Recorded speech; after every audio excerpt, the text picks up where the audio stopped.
Hi girls, it's Mrs. O'Brien. Hope you are well. So what I've been doing is just obviously taping my voice with my PowerPoint slides. I'm just trying to model, what we did in the classroom.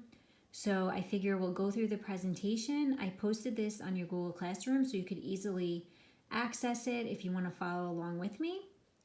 And this should help you for your quiz that you have later in the week. So if you remember, we actually went through section 1 together when we were in class. So I'll just quickly go through that now about what economics is, how we can make the best economic decisions.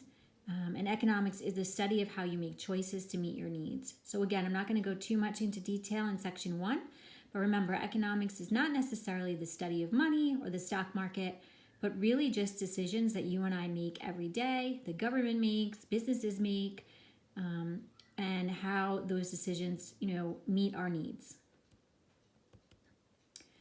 And that's just what I just said. It's not just us, it's businesses, governments, and how they make choices when faced with a limited supply of resources.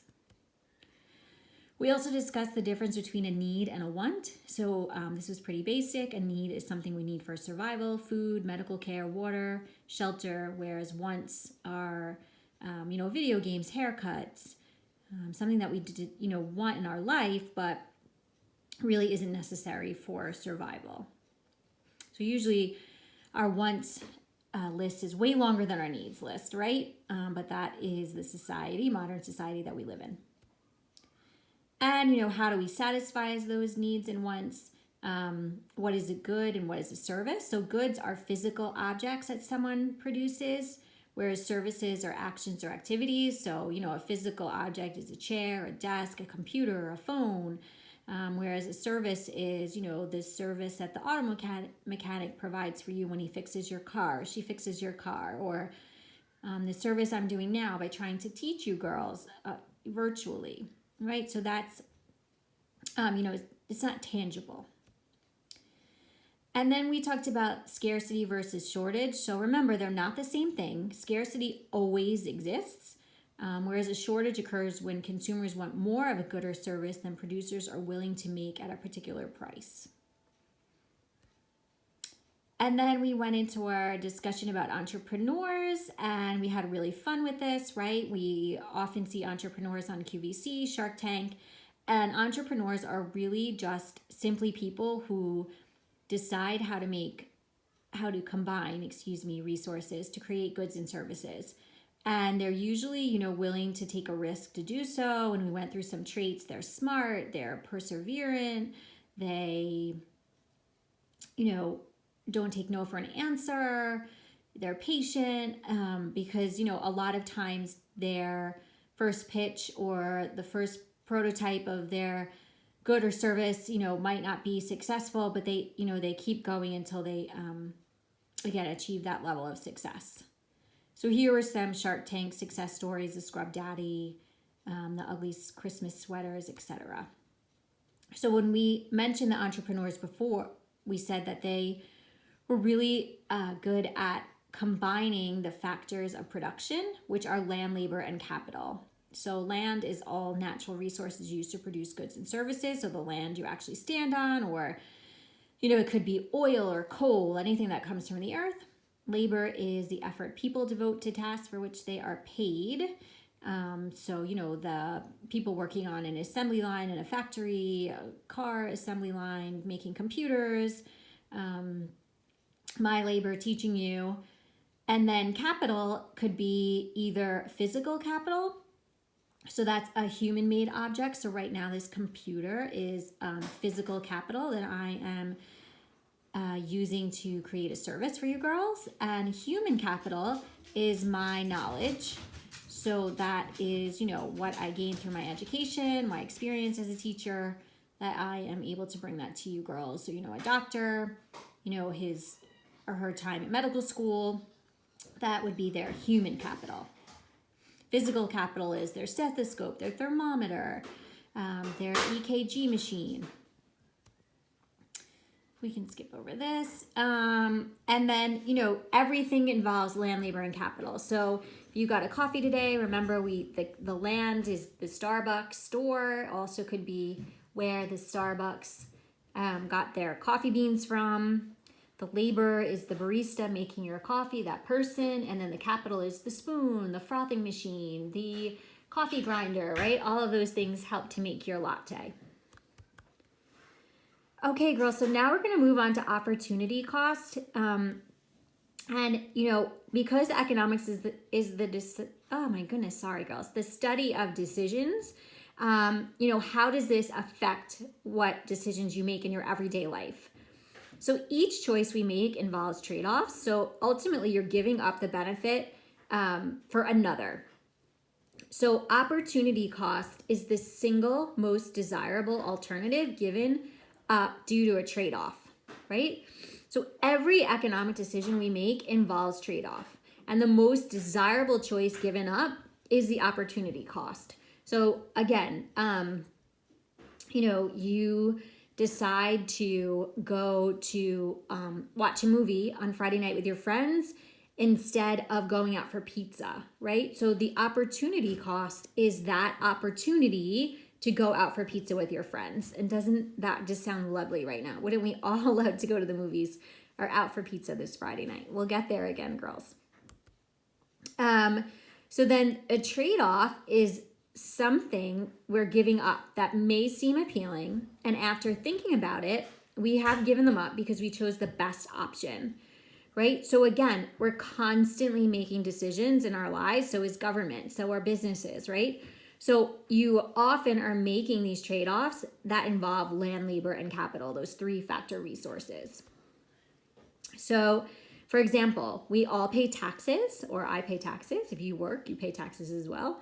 And the government then has to decide how to use our tax money. Should they spend it on space exploration? Should they put it into education, healthcare, new roads, right? So this is a very savvy economic term, guns and butter.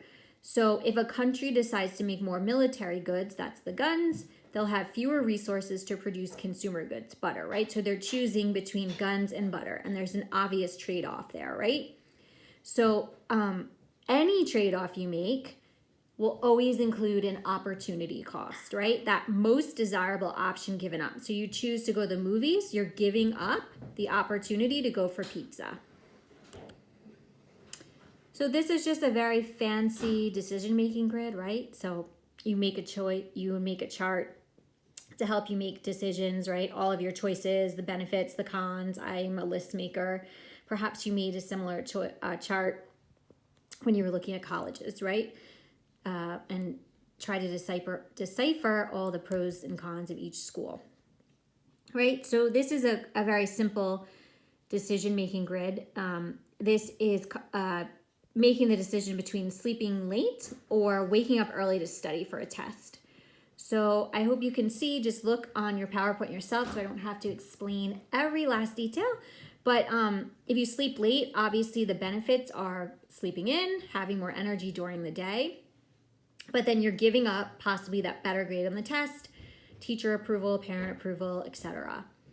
If you wake up early to study, the benefit is obviously the better grade on the test, all of those, approvals, personal satisfaction, but of course you're giving up that precious sleep and you're not going to have as much energy during the day, right? So really, if you look at the bottom, the opportunity cost of sleeping late is extra study time, and the opportunity cost of waking up early to study is extra sleep time. So hopefully you girls see, obviously, you can see how to figure out the opportunity cost based on this decision you have to make. So if you have to make a decision by thinking at the margin, it's really just deciding how much or how less to do.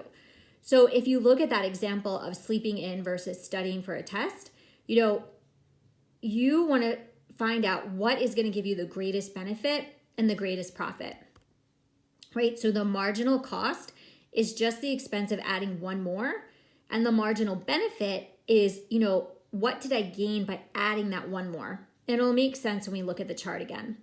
So let's say it's not just deciding, I'm either going to wake up early or sleep in, but, should I wake up an hour earlier than usual, 2 hours earlier than usual, or 3 hours earlier than usual, right? So if you look at this chart, 1 hour of extra study time will give you a C. 2 hours will give you a B, and 3 hours will give you a B plus, right? And these are all the opportunity cost of that decision.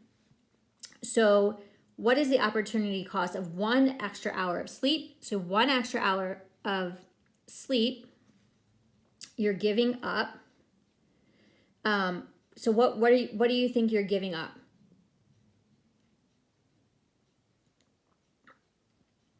Right? You're giving up that 1 extra hour of sleep. And then at what point is Karen paying an added cost with little added benefit? So hopefully you can see, right, from 1 hour of extra study time to 2, you're jumping an entire grade, C to B.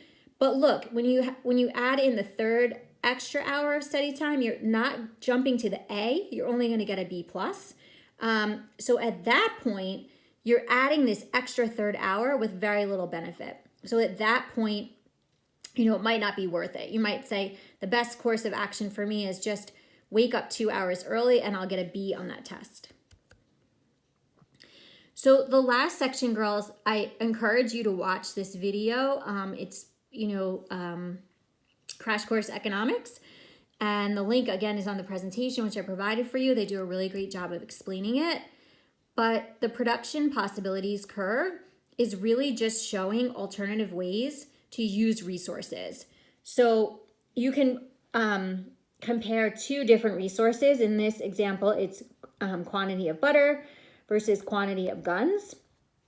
And that blue line, of course, or blue curve, is the production possibility curve. And we're going to go through what all these different points on the curve mean, right?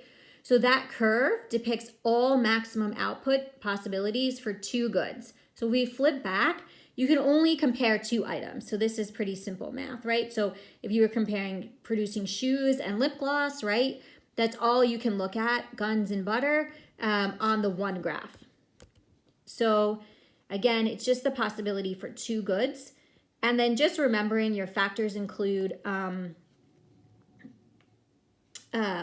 labor, capital, and technology. And this will dictate where the curve lies. So when we go through this, you'll see, we'll see different points in the curve and what they mean. So if you are an economist or a government official, what is the point of this? Like, what are you learning by looking at this curve? Well, you're going to learn efficiency, so where you're using your resources efficiently. You're also going to see if you're underutilizing any resources, and you're going to see if you could grow. Again, we'll go through the points on the curve. This will make more sense.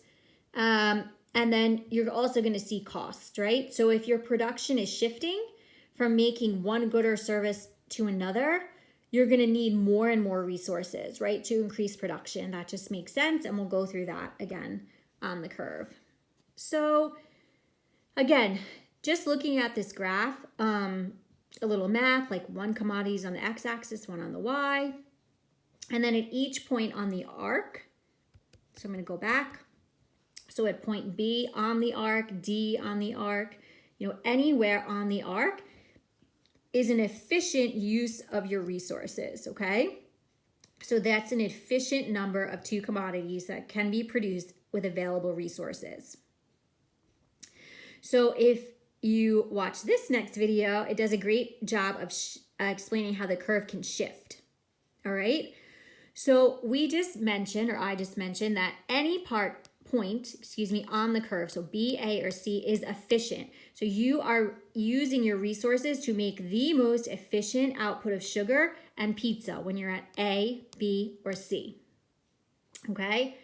If you're here at D, you're inside the curve, that is inefficient, okay? Because you're only making, say, 5 pounds of sugar when you really could make, 50, right? So any point that falls under the curve, girls, is going to be inefficient. You're not using your resources fully. Okay, so what do you think F means all the way out here? Okay, F means that is an output combination that's not yet attainable. Okay, so yeah, you would love to make this much out here, right? It would be more pizza and more sugar, but you can't. Okay, you don't have the resources in your country to do so. So it's not attainable. So anything outside the curve, not attainable. Okay, so what what types of things also affect a country's ability to produce goods and services? Obviously the resources that they have on hand, land, natural resources, workforce, human capital, physical capital, right? And of course, technology, right? So technology is one of those factors that can really increase a nation's efficiency. So, many governments will spend money investing in new technology in order to try to increase efficiency. And eventually, if you're at A and the country perhaps, finds a new tool or a new process in order to speed up the production of sugar, right? That would hopefully push your curve out, right? And then F, that was once not attainable, now thanks to this new technology would become attainable. All right, so that is topic 1. I hope you enjoyed the video. Thanks for being patient. This is also new to me. So if you have any questions, of course, just always email me, and I'd love to hear from you.